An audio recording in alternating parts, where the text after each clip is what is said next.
Buchholz, Band Company versus Black-White Angel Control. And I think play draw is going to be very pivotal in this matchup. Ethan being on the play and being able to win does not surprise me whatsoever.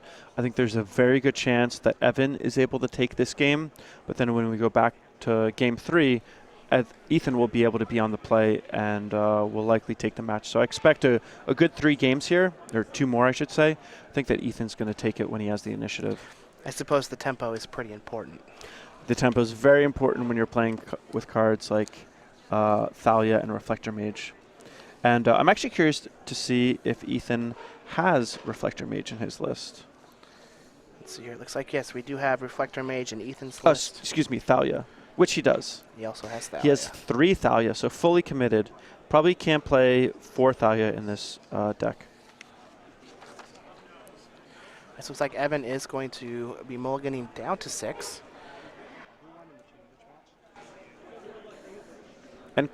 And cards like Spell Queller and Thalia in particular, Reflector Mage also, but those 3 drops, they just make it so that being on the play or being on the draw is just so polarizing.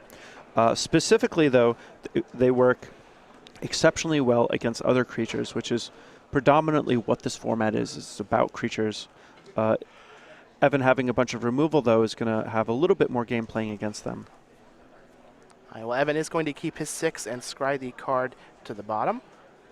He's going to start off with a Shambling Vent. Ethan is just going to play a Canopy Vista and pass the turn back. And that island was actually a great draw for Ethan. I don't think he had blue mana until that draw step. Oh, and Evan is missing his 3rd land drop. So Ethan could very easily run away with this game, but he does not have a creature. Yeah, Ethan's hand is a little reactive. He's got Spell Queller and Negate and Avacyn and a bunch of land drops. Considering that Evan isn't doing anything, I actually would like to see Ethan simply play lands and not do anything. If he just continues to make land drops, he's likely to be able to plan out one big turn where he can cast multiple spells in one turn, and Evan won't be able to deal with them all. In addition to that, he might cause Evan to get in a position where he needs to start discarding cards from his hand because he can't play them and he has too many. Whereas if he does things like this, Evan will slowly be able to just one-for-one things as they trickle out. All right, well, Ethan is going to play a Sylvan Advocate and a 4th land and pass back. Evan Buchholz will use an ultimate price on Ethan's end step to take care of that Sylvan Advocate. He missed his 3rd land for a turn, but now, while Ethan has 5 lands, Evan is back on 3. Let's see if he can cobble something together.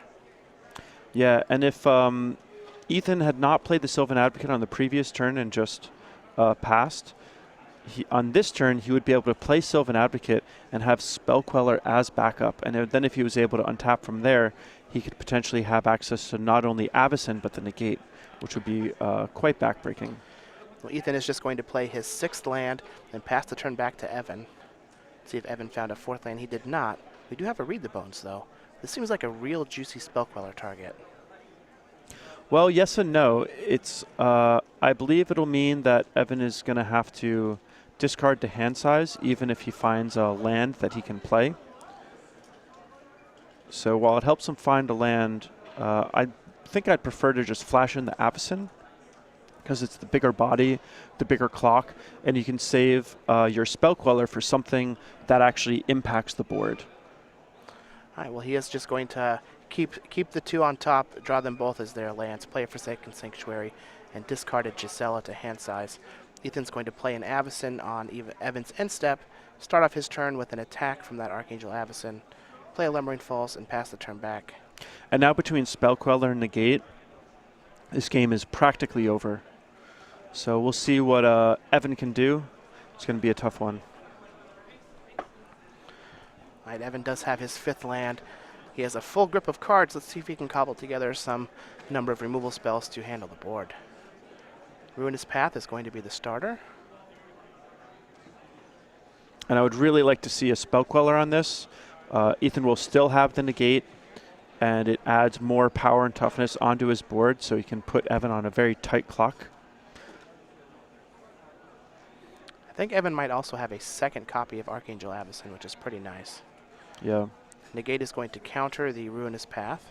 I don't like using the gate here as much because, something like Planar Outburst or Tragic Arrogance or Ob Nixilis is something that Ethan may have to worry about. All right, let's go ahead and see if Evan happens to have any of those in his list. It looks like we have some Flame Tendrils, but I don't see any Planar Outburst. Oh, it looks like he does have one on the sideboard. Yeah. All right, Ojutai's command is going to get back Sylvan Advocate and draw a card on Evan's end step. And an ultimate price is going to take care of the Sylvan Advocate. And Evan's going after the Sylvan Advocate because he's worried about that Lumbering Falls attacking for 5. But this Avacyn is going to prove to be quite the problem as well. Ethan could attack here with the Lumbering Falls and the Avacyn, knocking Evan to 2. It looks like that might be what he's going to do. He is going to activate that Lumbering Falls, attack Avacyn down to 2, or attack Evan down to 2. And Ethan still has the mana for the Spell Queller.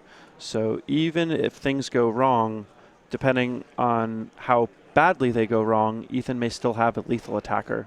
There is still this Lumbering Falls also.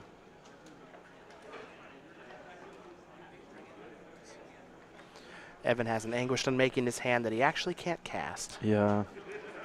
He's just going to pass the turn. And I think if I was Ethan, I would just fire off the Spell Queller just to have another lethal attacker.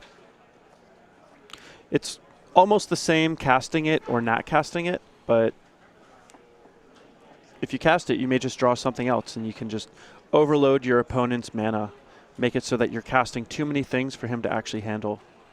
And Ethan is going to fire off that Spell Queller on Evan's end step.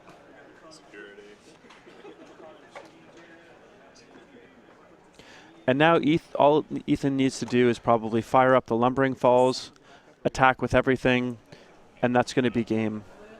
And he draws another Spell Queller, so really getting paid off for casting this Spell Queller.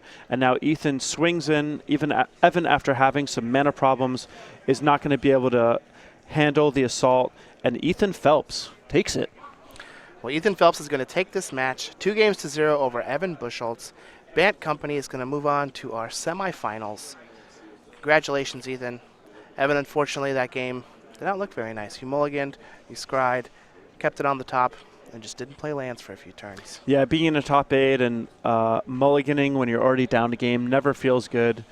I think that the Black-White Angel control deck, it has a lot of good things going with it, but one of the things that is a little unfortunate about it is it's a deck that has a pretty high curve, and it does not operate particularly well on a low land count. So frequently in this standard format, we see this over and over and over again, where the easiest way to lose is to just miss your land drops.